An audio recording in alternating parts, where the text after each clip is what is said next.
राधा को कई सालों तक बच्चा नहीं हुआ। इसी बात के लिए राधा की सास सावित्री उसे ताने देती थी। राधा माँ दुर्गा की परम भक्त थी। वो रोजाना ही माँ दुर्गा के मंदिर जाती और अपने लिए संतान मांगती। एक रात राधा को स्वप्न में माँ दुर्गा के दर्शन हुए। राधा, मैं तुम्हारी भक्ति से प्रसन्न हूँ। तुम्हारी झोली में जल्दी ही एक सुंदर बालक खेलेगा। इतना कहते ही माँ दुर्गा अंतर्ध्यान हो गई। राधा सपने की बात अपनी सास और पति को बताने लगी। उससे पहले ही सास ने राधा से ऐसा कुछ कह दिया जिस कारण राधा का दिल टूट गया। राधा, अपने माता पिता को बोल देना कि हम सुरेश की दूसरी शादी कर रहे हैं। तुम तो इस घर को चिराग दे नहीं सकती हो, इसलिए हमें तो दूसरा रास्ता अपनाना होगा। माँ जी, दुर्गा माता ने कल रात मुझे सपने में दर्शन दिए थे। उन्होंने मुझे कहा था कि बहुत जल्द मैं माँ बनने वाली हूँ और मेरी गोद में बच्चा खेलेगा। हाँ, इतने सालों में तो जैसे हमारे घर में बच्चों की लाइन लग गई हो। मुझे विश्वास नहीं है इन झूठे सपनों पर। पहले भी तुझे कई बार तेरी दुर्गा माँ ने सपने में दर्शन दिए हैं, पर अभी तक उन्होंने बच्चा तो दिया नहीं। पिछले कई महीने से तू मुझे ऐसा ही कह रही है कि तुझे माँ दुर्गा का सपना आता है। अरे सपना तो आ रहा है, सच कब होगा? माँ, इसकी बातों पर ध्यान मत दो। तुम मेरे लिए दूसरी लड़की देखना शुरू कर दो। मैं भी तंग आ गया हूँ। लोग बातें बनाते हैं कि शायद मैं ही बच्चा नहीं कर सकता, पर किसी को क्या पता कि कमी इसमें है। ये बांझ है। अचानक राधा बेहोश होकर गिर जाती है। कुछ देर बाद गांव के एक डॉक्टर ने राधा का चेकअप किया और सबको खुशखबरी दी। बधाई हो, आपकी बहू माँ बनने वाली है। क्या सचमुच हमारी बहू माँ बनने वाली है? ये तो बहुत खुशी की बात है डॉक्टर साहिबा। हम तो कब से इस दिन का इंतजार कर रहे थे। मैं अभी मिठाई लेकर आता हूँ। माँ जी, मैंने आपको कहा था ना, माँ दुर्गा ने मुझे सपने में कहा है और देखिए मेरा सपना सच हो गया। हाँ बहू, तू सच कह रही थी। अब मुझे तुझसे कोई शिकायत नहीं है। बस अब जल्दी से इस घर में बच्चे का जन्म हो जाए तो ढेर सारी खुशियाँ आ जाएंगी। उस दिन से राधा की सास और पति ने उसका खूब ख्याल रखना शुरू कर दिया। इधर राधा बच्चे के आने की प्रतीक्षा कर रही थी। उधर माँ दुर्गा के चेहरे पर चिंता की लकीरें देखकर नारद मुनि उनसे इस चिंता का कारण पूछ रहे थे। हे जगदम्बा, आपके चेहरे पर चिंता की लकीरें कैसी? अब तो आपके आशीर्वाद से आपकी भक्त राधा माँ बनने वाली है। देवर्षि नारद, मेरी चिंता राधा के आने वाले बच्चे के लिए है। राधा के घर जिस बच्चे का जन्म हो रहा है, वो बच्चा अपने पिछले कर्मों के कारण एक पैर से विकलांग होगा। पर माता, आप तो ऐसी अनहोनी होने से रोक सकती हैं। देवर्षि नारद, पिछले जन्म के कुछ कर्म हमेशा हमारे साथ चलते हैं, इसलिए शुरू के 5 वर्ष तक इस बच्चे को अपने पिछले जन्म के कर्म काटने होंगे। उसके पश्चात ही मेरी कृपा से ये बच्चा फिर से ठीक होकर चलने लगेगा। राधा मेरी परम भक्त है। मैं जानती हूँ उसका आने वाला बच्चा भी इस जन्म में मेरा भक्त बनेगा और मेरी ममता से वो सभी कठिनाइयों से बचता रहेगा और फिर राधा के जीवन के सारे दुख दूर हो जाएंगे। बस राधा को मुझ पर पूर्ण विश्वास और संयम रखना होगा। कुछ समय बाद माँ दुर्गा के आशीर्वाद से राधा एक बहुत ही सुंदर बालक को जन्म देती है, पर बालक जन्मजात विकलांग है। ये बात जब उसकी सास और पति को पता चलती है तो फिर से उनका व्यवहार खराब हो जाता है। हमारे तो भाग्य ही फूट गए। बताओ, इतने समय बाद औलाद हुई, वो भी अपाहिज। अरे तेरे लंगड़े बेटे का हम क्या करेंगे? मनहूस कहीं की।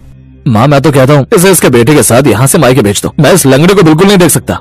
ऐसा मत कहो, अभी मेरे बच्चे को बड़ा तो होने दो। अभी तो इसे जन्म लिए हुए 4 दिन नहीं हुए और आप दोनों इस पर ऐसे जुल्म कर रहे हो। मैं अपने बेटे को पाल लूंगी, आप लोगों को कभी तंग नहीं करूंगी। मैं इसे पालने के लिए खुद मजदूरी करूंगी। जो करना है अपनी माँ के घर करना, हम इसे यहाँ नहीं रखेंगे।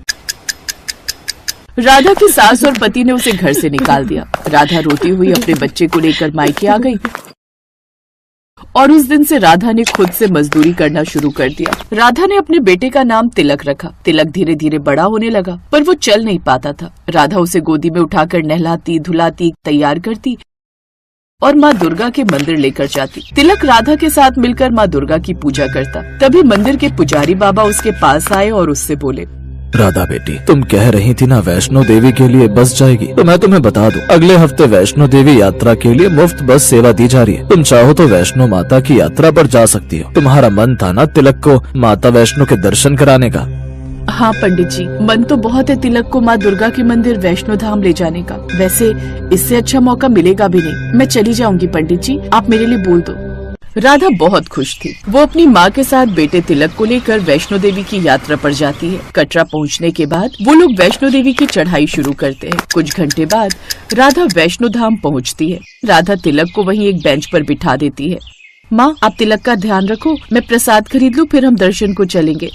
ठीक है बिटिया, तू प्रसाद ले आ, तब तक मैं तिलक को देखती हूँ। राधा प्रसाद लेने के लिए चली जाती है। नानी माँ, मुझे बहुत प्यास लगी है, पानी पीना है। पानी पीना है बेटा, मैं सामने नल से लेकर आती हूँ। राधा की माँ तिलक के लिए पानी लेने चली जाती है, पर जब वो वापस आती है तो तिलक गायब था। राधा भी तिलक को ना पाकर घबरा गई। दोनों ने भवन पर इधर उधर तिलक को ढूंढना शुरू किया। सबसे पूछा पर कोई भी नहीं जानता था। माँ, तिलक कहाँ गया? वो तो चल भी नहीं पाता है। हे माता रानी, मेरा बच्चा कहाँ है? अभी थोड़ी देर पहले ही तो मैं उसके लिए पानी लेने गई थी, कहीं कोई उठाकर तो नहीं ले गया। हे वैष्णो माता, तिलक की रक्षा करना। एक बार हम भवन के अंदर देखते हैं, कहीं तिलक भवन के अंदर तो नहीं है। राधा तिलक को भवन के अंदर ढूंढती है। तभी राधा और उसकी माँ की नजर भगवान के दरबार में चल रहे माँ दुर्गा के कीर्तन में जाती है। भक्त माँ दुर्गा के भजन गा रहे थे और एक छोटा सा बच्चा उन भजनों पर नृत्य कर रहा था। उसके गले में माँ दुर्गा की लाल चुन्नी थी। वो छोटा बच्चा कोई और नहीं बल्कि तिलक था। राधा और उसकी माँ की आंखों में आंसू आ जाते हैं। माँ दुर्गा के चमत्कार से तिलक के पैर ठीक हो गए थे। माँ दुर्गा ने जैसा नारद मुनि को कहा था बिल्कुल वैसा ही हुआ। तिलक 5 वर्ष का हो चुका था। माँ दुर्गा ने वैष्णो यात्रा का फल दे दिया। राधा के बेटे तिलक के पैर ठीक कर दिए। हे देवी मैया, आपका लाख लाख शुक्र है। आपने अपने चमत्कार से मेरे बच्चे को ठीक कर दिया।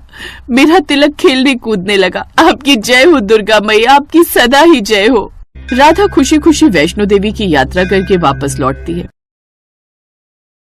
अब उसका बेटा तिलक बिल्कुल ठीक हो चुका था। सुरेश और उसकी माँ को जब ये बात पता चलती है कि तिलक चलने फिरने लगा है, तो वो राधा को वापस बुलाने के बारे में सोचते हैं, पर राधा उन्हें साफ मना कर देती है। शायद राधा का ये फैसला बिल्कुल सही था। दुख की घड़ी में उन दोनों ने उसका साथ नहीं दिया, उसे घर से निकाल दिया, इसलिए तिलक पर उनका कोई हक नहीं था।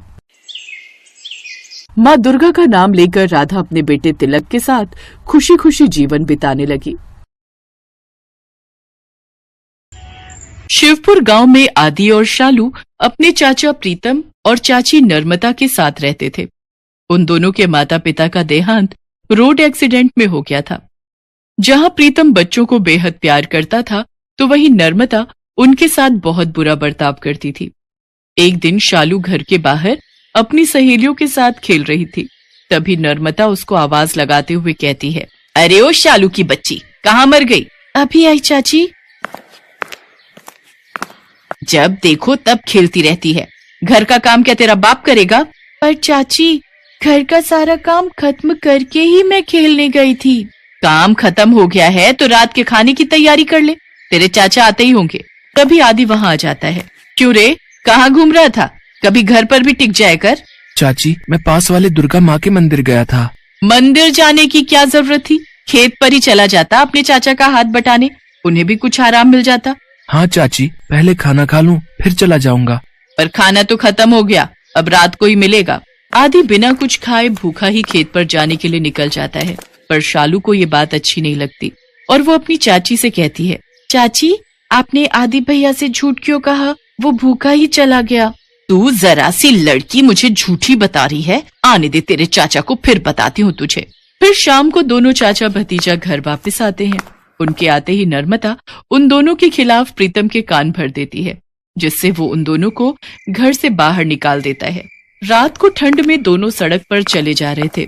तभी शालू कहती है, आदि भैया, अब हम क्या करेंगे? हम कहाँ जाएंगे? तू चिंता मत कर शालू, तुझे याद नहीं जब हम पर कोई भी मुसीबत पड़ती थी तो माँ क्या करती थी? मुझे तो कुछ भी याद नहीं भैया, मैं तो बहुत छोटी थी ना। आप ही बता दो, क्या कहती थी हमारी माँ? माँ हमेशा कहती थी कि माँ दुर्गा का सदा ध्यान करना चाहिए। उनकी पूजा करने वालों पर कभी कोई मुसीबत नहीं आती। चल, अब हम सीधा माँ दुर्गा के ही मंदिर चलते हैं। इतना कहकर दोनों बच्चे माँ दुर्गा के मंदिर चले जाते हैं और भूखे प्यासे रात को वहीं जमीन पर सो जाते हैं। अगले दिन सुबह जब पंडित मंदिर का दरवाजा खोलकर अंदर आते हैं तो उन दोनों से पूछते हैं, अरे तुम लोग यहाँ कैसे आए? फिर वो दोनों अपनी सारी कहानी पंडित को बताते हैं। वो सब तो ठीक है बच्चों, पर कोई भी तुम्हें मंदिर में रहने नहीं देगा। पंडित जी, हमें कुछ दिन यहाँ रहने दीजिए, फिर हम कोई ना कोई ठिकाना ढूंढ ही लेंगे। अगर तुम लोग चाहो तो मंदिर के पीछे मेरी कुटिया है, तुम कुछ दिन वहीं रह सकते हो। जैसे ही तुम्हें कोई ठिकाना मिल जाए तब चले जाना। इसके बाद आदि और शालू पंडित जी की कुटिया में ही रहने लगे। आदि मंदिर की साफ सफाई करता तो वहीं शालू माँ के लिए फूलों की माला बनाने का काम करती। ऐसे ही कुछ दिन बीत जाते हैं।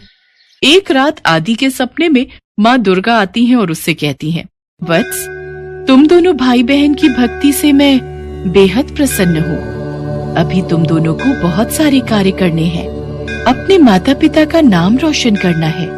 इसीलिए कल सुबह होते ही अपनी बहन को लेकर उत्तर दिशा की ओर चलते रहना। तुम्हें तुम्हारी मंजिल मिल जाएगी। आदि चौंक कर उठकर बैठ जाता है, लेकिन जैसे ही वो अपने अगल बगल देखता है तो वहाँ कोई नहीं होता। अगले दिन सुबह वो पंडित जी को सारी बात बताता है।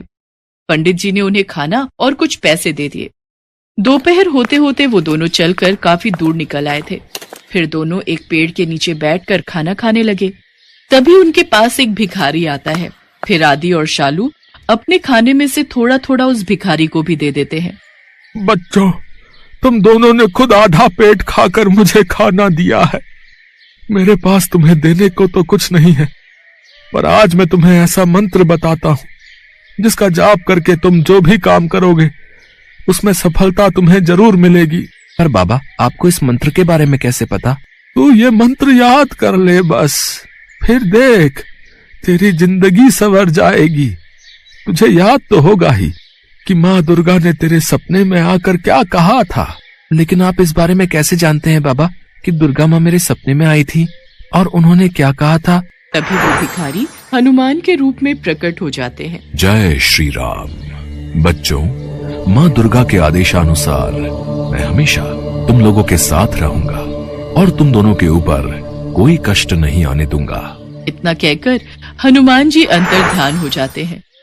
कुछ दूर आगे चलने पर एक गांव आता है जहां एक दुकान के बाहर हेल्पर की आवश्यकता है का नोटिस लगा हुआ होता है। ये देखकर आदि और शालू उस सेठ की दुकान में काम करने लग जाते हैं। आदि जहां कपड़े बेचने का काम करता है, वहीं शालू उस दुकान में साफ सफाई के साथ साथ चाय पानी देने का काम संभाल लेती है। कुछ समय बाद आदि और शालू सेठ जी से कपड़े लेकर गांव-गांव बेचने निकल पड़ते हैं। उनके कपड़े हाथों हाथ बिक जाते हैं। सारा काम अच्छे से सीखने के बाद थोड़े थोड़े पैसे जमा करके आदि और शालू खुद की कपड़ों की दुकान खोल लेते हैं और माँ दुर्गा की कृपा से उनकी दुकान दिन दुगनी रात चौगुनी तरक्की करने लगती है। दोनों भाई बहन की दुकान से होने वाली मोटी कमाई से एक बड़ा सा घर खरीद लेते हैं और उसके अंदर माँ दुर्गा का बहुत बड़ा मंदिर बनाते हैं। फिर वो दोनों सुबह शाम माँ दुर्गा की भक्ति करने लगते हैं और हर महीने माता के नाम के भंडारे करवाने लगते हैं। माँ दुर्गा का आशीर्वाद भी उन पर खूब बरसता है और देखते ही देखते वो दोनों उस गांव के सबसे धनी लोगों में शुमार